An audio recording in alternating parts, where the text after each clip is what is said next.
بسم الله والحمد لله والصلاة والسلام على رسول الله أما بعد السلام عليكم ورحمة الله وبركاته, my dear brothers in Islam, and welcome back to another episode. And this one is very special indeed. We're going to talk about the virtues of knowledge. And seeking knowledge, my dear brothers in Islam, is one of the best indeed. I want you to think that you become a doctor of the hearts.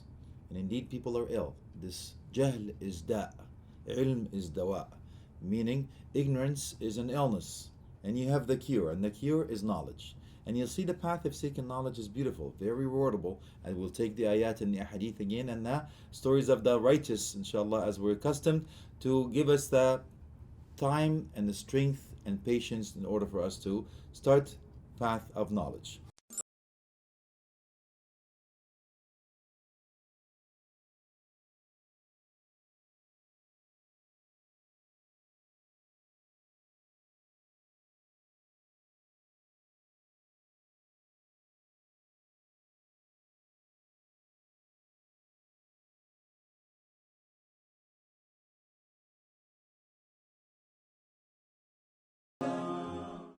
And the path of knowledge indeed is a beautiful one. I'm going to start this episode with a beautiful hadith. And Abu Darda radiallahu anhu. A man came to him when he was in Damascus. And he came to him, he says, what did you bring? What brought you here? He says, I heard that you actually narrate a hadith. He says, anything else that you came here for? He says, no. He says, anything else? He said, no. It's the hadith. You know what the hadith is? Let's go through it. And it's a beautiful way to start because it sets the pace up perfectly, inshallah. So with that intention, we go to that hadith, inshallah. He says, فإني سمعت رسول الله صلى الله عليه وسلم يقول من سلك طريقا يبتغي فيه علما سلك الله به طريقا إلى الجنة. يا سلام. If you seek a path for knowledge, Allah subhanahu wa ta'ala will pave a path for you to Jannah. I could stop here and we can wrap it up. It's nice talking to you. Adios, amigos, muchachos, muchachetes. But we're not going to stop here because there is more. More? You sure? Yes, there is more. Come on down. You sure? Yeah? Okay, here you go. Allah subhanahu wa ta'ala seals the path for Jannah for you. On top of that, وَإِنَّ الْمَلَائِكَةَ لِتَضَعْ أَجْنِحَتِهَا رِضَاءً لِطَالِبِ الْعِلْمِ. The angels spread their wings for you just to please those who are actually seekers of knowledge. Ya salam. You're that high? Yes, akhi. And ukhti, you're that high. Even angels spread their wings in humility and humbleness and a reward for those who seek the path of knowledge in humility to them. Yes, indeed. It's a beautiful reward. وإن العالم ليستغفر له ما في السماوات وما في الأرض حتى الحيتان في الماء. And those who seek knowledge, those scholars who seek knowledge, everything in the heavens and the earth, including the fish in the oceans, seek forgiveness or ask Allah to forgive that person that is seeking knowledge. Amazing. And the hadith is not over yet, man. Do you believe it? And there's more. Amazing. Wallahi, if this hadith is the only thing we get for seeking knowledge, it will suffice. And he says, وَفَضْلُ الْعَالِمْ عَلَى الْعَابِدِ كَفَضْلِ الْقَمَرِ عَلَى سَائِرِ الْكَوَاكِبِ. Which means the status of the knowledgeable person or those who seek knowledge in comparison to an average person is like the comparison to the moon and the rest of the stars. The moon is way brighter, way bigger, it's guided and so on. It's beautiful. So you have to be the moon. Not that type of moon. We'll go back to the hadith, inshallah. And then Allah subhanahu wa ta'ala gives you a little more. He says, إِنَّ الْعُلَمَاء وَرَثَةُ الْأَنْبِيَاءِ. You know, if you miss the prophets and messengers and you long and you wanted to say, man, I wish I was born with them. Man, I wish I was at least learn from them directly. I wish I was there to defend them. I wish I was there to end. And the list is long. Then Allah subhanahu wa ta'ala says, you know what? If you want to inherit, you want the inheritance from the Anbiya? Is it the ulama, warathat al-Anbiya?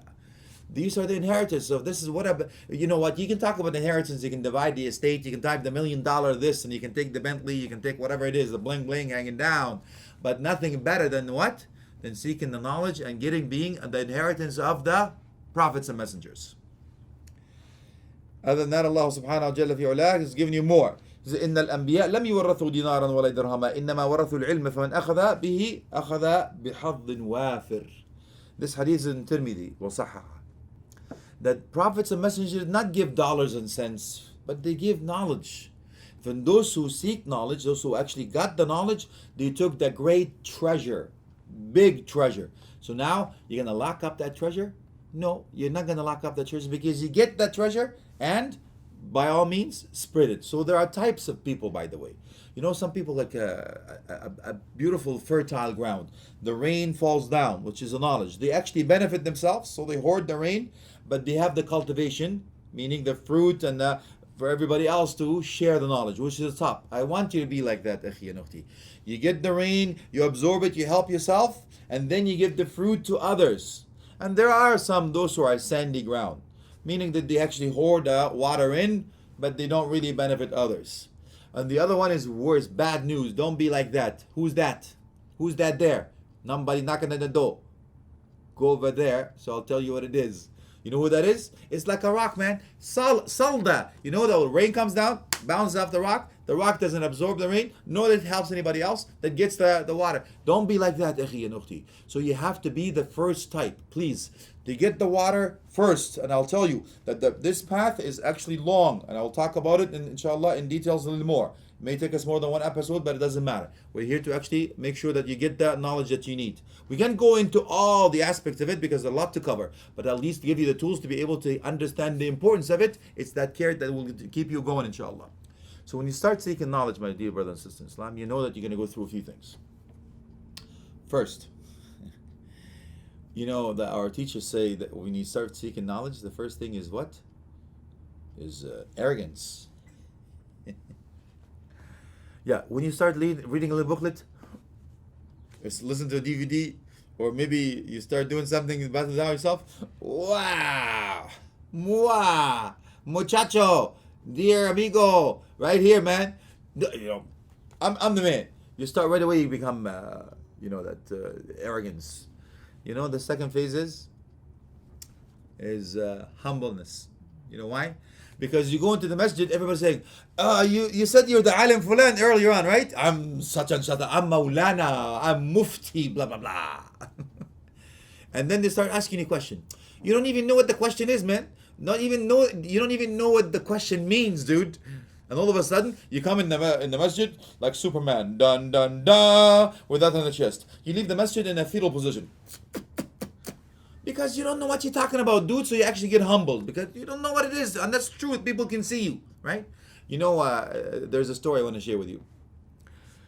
This guy here actually came into a village because there's supposed to be a mufti coming to the village, and the scholar, the sheikh coming in, and he didn't show up for one reason or another. Maybe they stopped him in the airport. Sure.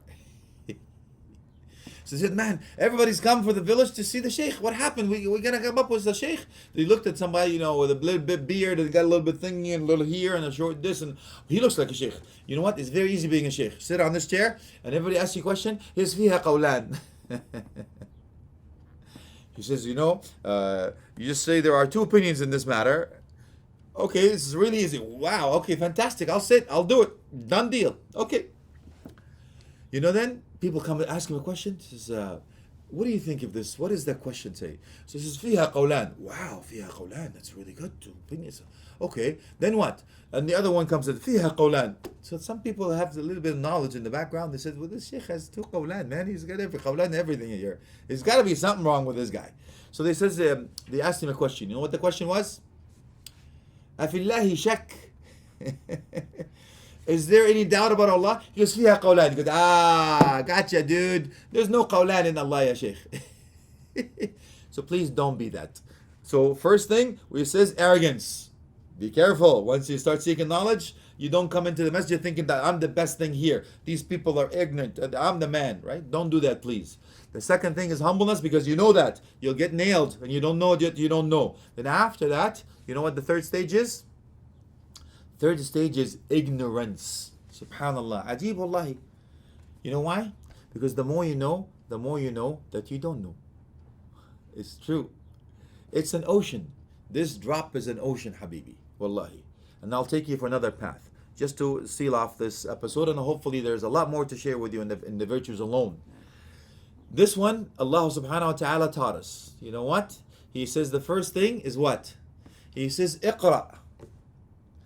Before that, believe it or not, the ummah of Iqra, the ummah of read and recite, acquire knowledge, Allah subhanahu wa ta'ala gave Prophet Muhammad sallallahu over 6 months the vision that he sees certain things that he actually comes in truth. So they say it's 1/32 because he had the 23, I mean, over 36 of the actual prophethood. So when you start doing that, first thing you want to make sure that you acquire knowledge. Iqra. You can't give that you don't have. You have to acquire knowledge, then you can give. Before that, you can't do it. And how do you do it? Teach. If you want to learn, teach. That's how our teacher said. Because you have to do your homework in order for you to teach. That's one way to do it. And then the second stage after that, he says, after Iqra, acquire knowledge, he said, قُمِ اللَّيْلَ إِلَّا قَلِيلًا, which means acquire the knowledge, then walk the talk, implement this, baby. Now when you actually take the knowledge and you stay up at night, then you're prepared, because you're prepared also for patience, and we talked about it before, and the sincerity, as we talked about it again. And now, after قُمِ اللَّيْلَ إِلَّا قَلِيلًا, Allah subhanahu wa ta'ala took you to another stage. If you acquired the knowledge, you implemented the knowledge, third stage is قُمْ فَأَنذِرْ. So you had the knowledge, you walk the talk, you have what it takes, now you're ready to go. قُمْ فَأَنذِرْ, meaning, then go ahead, give the advice. Tell people about it. The good, the bad, and ugly. The amanat al-ilm. But of course he says, بَشِّرُوا وَلَا تُنَفِّرُوا يَسِّرُوا وَلَا تُعَسِّرُوا. Give the glad tidings, not the difficulties. Make it easy, not the hardship, and so on. Don't repel people from it. So there's a wisdom behind it. There's a lot of things to share in this episodes. But of course, this is what the path is all about. Then after this, Allah subhanahu wa ta'ala told them another thing. What's the other thing? He says, وَلِرَبِّكَ فَاصْبِرْ. SubhanAllah. So we have the first one, acquire knowledge, then implement the knowledge, then go out and start giving the da'wah, warn people, give them the glad tidings and all of that. And he's وَلِرَبِّكَ فَاصْبِرْ, and be patient unto thy Lord. Remember that? He says, يَا بُنَيْ أقم الصلاة وأمر بالمعروف وانهى عن المنكر واصبر على ما أصابك. You will notice that theme is always there, and that's why we talked about patience in full. We talked about, and there's more, of course. But my dear brothers in Islam, this path is not easy. So please start acquiring knowledge, start implementing the knowledge, and now you go into da'wah, then patience. May Allah subhanahu wa ta'ala reward us all, and may Allah subhanahu wa ta'ala accept from us all. Ameen wa akhir da'wah alhamdulillahi rabbil alameen wa sallam ala alihi wa sahbihi wa tabi'in. Jazakumullah khairan. Wassalamu alaikum wa rahmatullahi wa barakatuh.